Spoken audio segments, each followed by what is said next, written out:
Assalamualaikum warahmatullahi wabarakatuh. Pada video kali ini saya akan menjelaskan mengenai Karl Marx dan pemikirannya. Nah, siapa yang belum tahu Karl Marx? Nah, tenang aja. Dalam video ini saya akan memberi informasi siapakah itu Karl Marx dan pemikirannya. Nah, sebelum memasuki materi, siapakah Karl Marx dan apa aja pemikirannya? Bolehkah saya memperkenalkan diri? Nah, sebelumnya biar kenal ya. Nama saya Abelarda Riantara dengan NIM 1152000091 dari Prodi Ilmu Komunikasi, dan video ini mengacu untuk pemenuhan nilai mata kuliah Media Culture and Studies. Oke, simak video berikut ini. Nah, berikutnya kita akan membahas lebih dalam siapa sih Karl Marx itu dan apa saja sih yang dimaksud dengan Marxisme atau pemikiran dari seorang Karl Marx. Kali ini kita akan mencoba untuk melihat tokoh sosiologi, salah satu tokoh yang sangat terkenal dalam dunia keilmuan sosiologi. Nah, ataupun dalam bidang yang lainnya. Bisa disebut dengan tokoh sosiologi ya, ini Karl Marx. Nah, perlu dicatat ya teman-teman, Karl Marx adalah tokoh sosiologi. Ayo kita kupas bersama siapa sih Karl Marx ini dan apa sih yang dimaksud dengan pemikiran Karl Marx atau biasa kita sebut dengan Marxisme ya. Mungkin yang belum tahu, nah bisa kita sebut Marxisme nih, pemikiran Karl Marx. Pada bagian yang pertama, kita akan mencoba untuk melihat biografi. Tentu ya, kita akan mengenal Karl Marx terlebih dahulu. Maka bagian-bagian ini saya susun berdasarkan kronologis pemikiran dari Karl Marx. Yang pertama kita lihat biografinya di bagian ini. Kemudian setelah itu kita akan masuk dalam materi dan melihat hasil simak tentang ontologis manusia yang banyak sekali. Hal ini menjadi pijakan dasar bagi Karl Marx untuk menyusun teori-teori dan langkah-langkah pemikiran selanjutnya. Nah, biar kalian nggak bingung nih ya, aku akan menjelaskannya secara pelan-pelan ya, biar kalian simak baik-baik.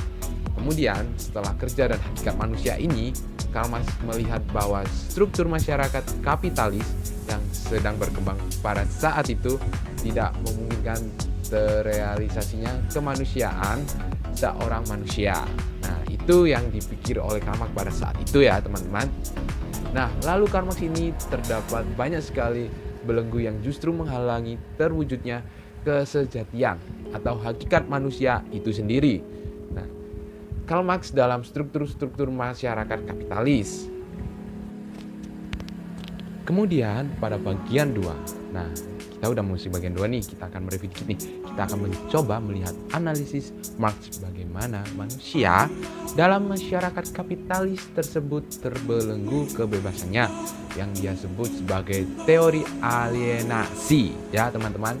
Ingat-ingat ya, teori alienasi. Setelah itu beliau merumuskan ya, si Marx ini merumuskan konsepnya tentang determinisme ekonomi dunia hukum dari perkembangan ekonomi yang dia asumsikan, yang Karl Marx asumsikan bahwa kehidupan sosial ini bisa dicirikan oleh cara produksi dari kegiatan ekonomi dan perkembangan ekonomi. Ini pada gilirannya ya menentukan bentuk masyarakat berikutnya. Seperti itu. Lalu dan yang terakhir Karl Marx mencoba untuk memberikan solusi ya. Karl Marx ini memberikan solusi ya teman-teman terhadap keterbelengguan atau ketidakbebasan manusia dalam masyarakat kapitalis. Nah, kok bisa gitu? Ya, dilihat dari determinisme ekonominya dalam bentuk jalan revolusi atau dalam sosiologi dikenal sebagai teori konteks sosialnya. Nah, kita menemukan teori lagi nih. Selain tadi ya, kita sudah menemukan teori konteks sosialnya si kali ini saat ini. Nah, selanjutnya karena dia di bagian ini saya ingin berdasarkan kronologis pemikiran Marx dari awal ya. Saya sudah menjelaskan ya, saya akan menyusun berdasar pemikiran Karl Marx dari dasar sampai kemudian dia merumuskan teori tentang masyarakat komunisnya melalui teori-teori revolusi sosial atau yang kita kenal sebagai teori konflik sosial Karl. Baiklah, sekian mungkin itulah sedikit ya, kita akan menyerempet. Mari kita mulai saja pemaparannya. Kita mulai dari biografi seorang Karl Marx. Oke, saat ini kita akan membahas biografi seorang Karl Marx. Nah, Marx ini sendiri lahir di Trier, Rusia pada 5 Mei 1818. Kedua orang tuanya berasal dari keluarga rabi. Ia masih keturunan agamawan nih, berarti dari kalangan Yahudi. Nah, pada tahun 1841, karena menerima gelar doktornya di bidang filsafat dari Universitas Berlin yang sangat dipengaruhi oleh Hegel dan para Hegelian muda ini. Jadi Marx ini pemikirannya sejak awal sangat dipengaruhi oleh pemikiran atau teori sejarahnya agar realisasi kemanusiaan seorang manusia atau teori realisasi kebebasan masyarakat yang dikemukakan oleh Hegel. Jadi teman-teman, untuk pada materi ini kita masuk ya, udah pembahasan ya. G.W.S. Hegel. Nah, G.W.S. Hegel siapa sih?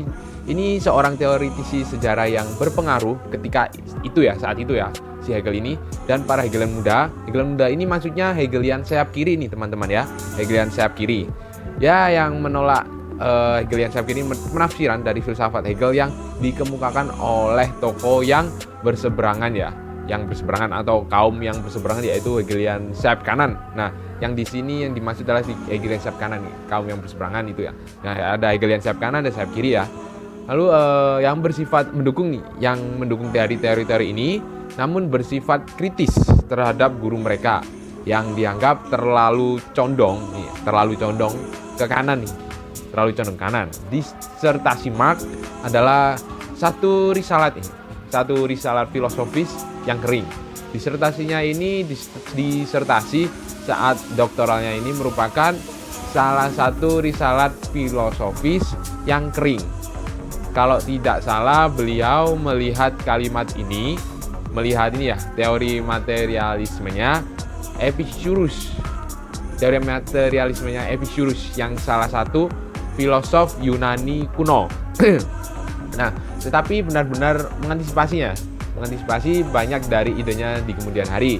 Meskipun kering, teori disertasi Marx ini, risalat filosofi disertasi Marx, tapi kemudian ternyata mewarnai pemikirannya di kemudian hari.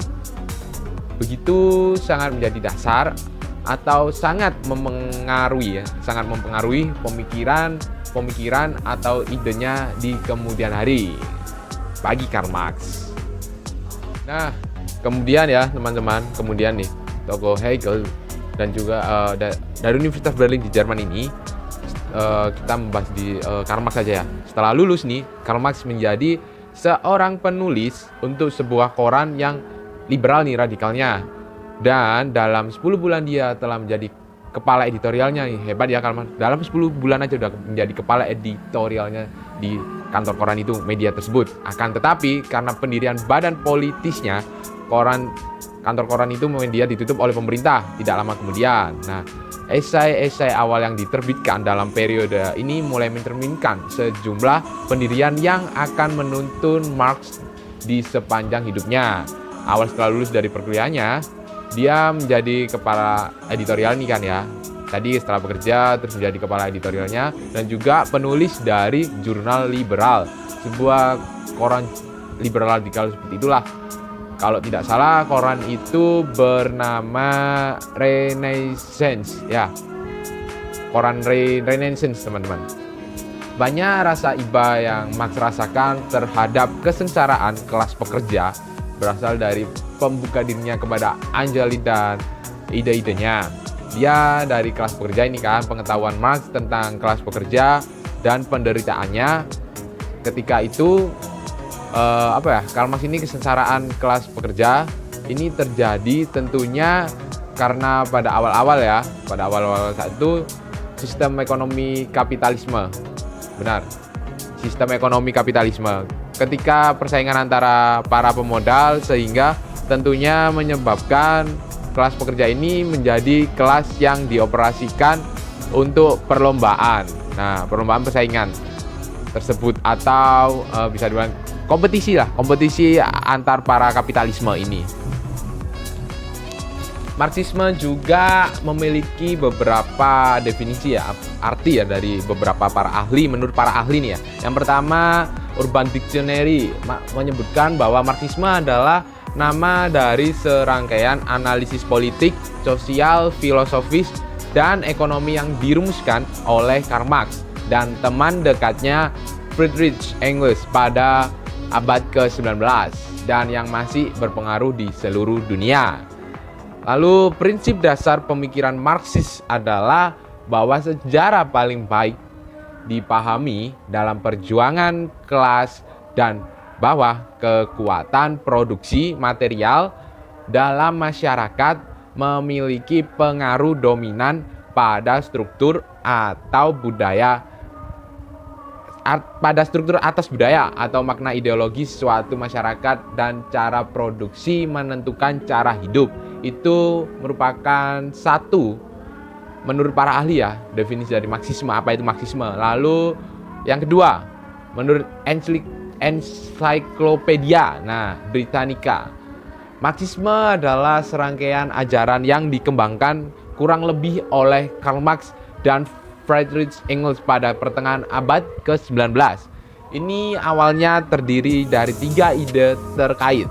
Yang pertama, antropologis, filosofis, teori sejarah, dan program ekonomi dan politik. Ada juga Marxisme yang dipahami dan dipraktikkan oleh berbagai gerakan sosialis ya, terutama sebelum tahun 1914 ya.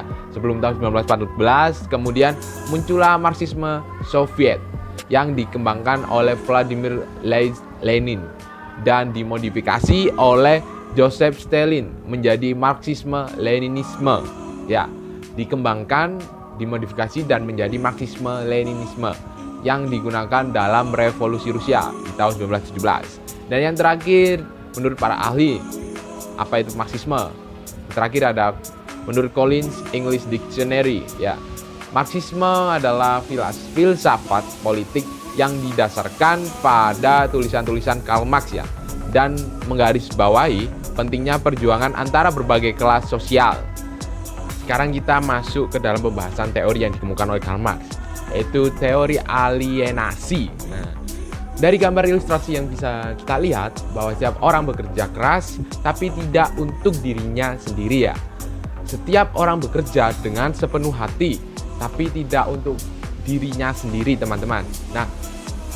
Dan bukan dalam rangka merealisasikan kemanusiaan seorang manusia seperti yang diidealkan oleh Karl Marx.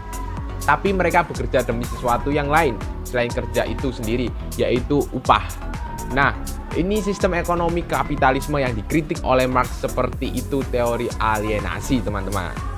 Lalu asumsi teoritis dari teori alienasi ini ada hubungan yang melekat antara kerja dan hakikat manusia. Sebagaimana bahwa manusia merealisasikan kemanusiaannya melalui kerja ya, teman-teman. Namun hubungan itu disesatkan oleh kapitalisme.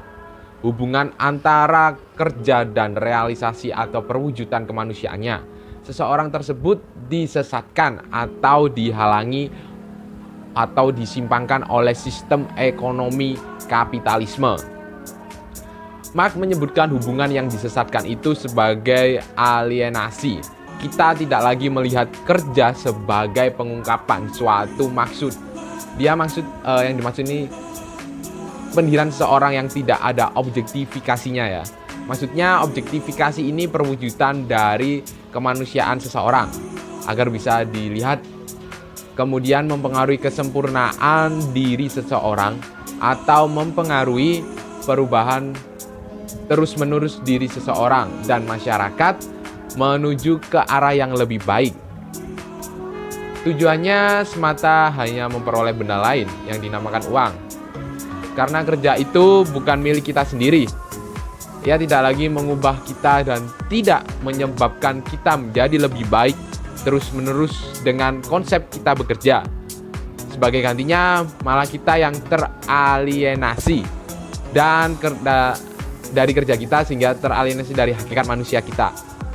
Itu asumsi teoritis dari teori alienasi Karl Marx.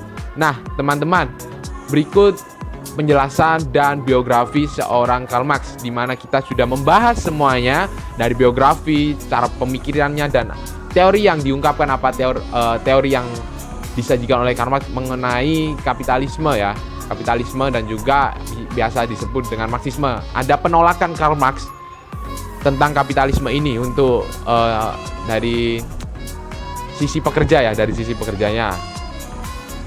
Sekian video dari saya Abelarda. Terima kasih, sampai jumpa, see you and goodbye.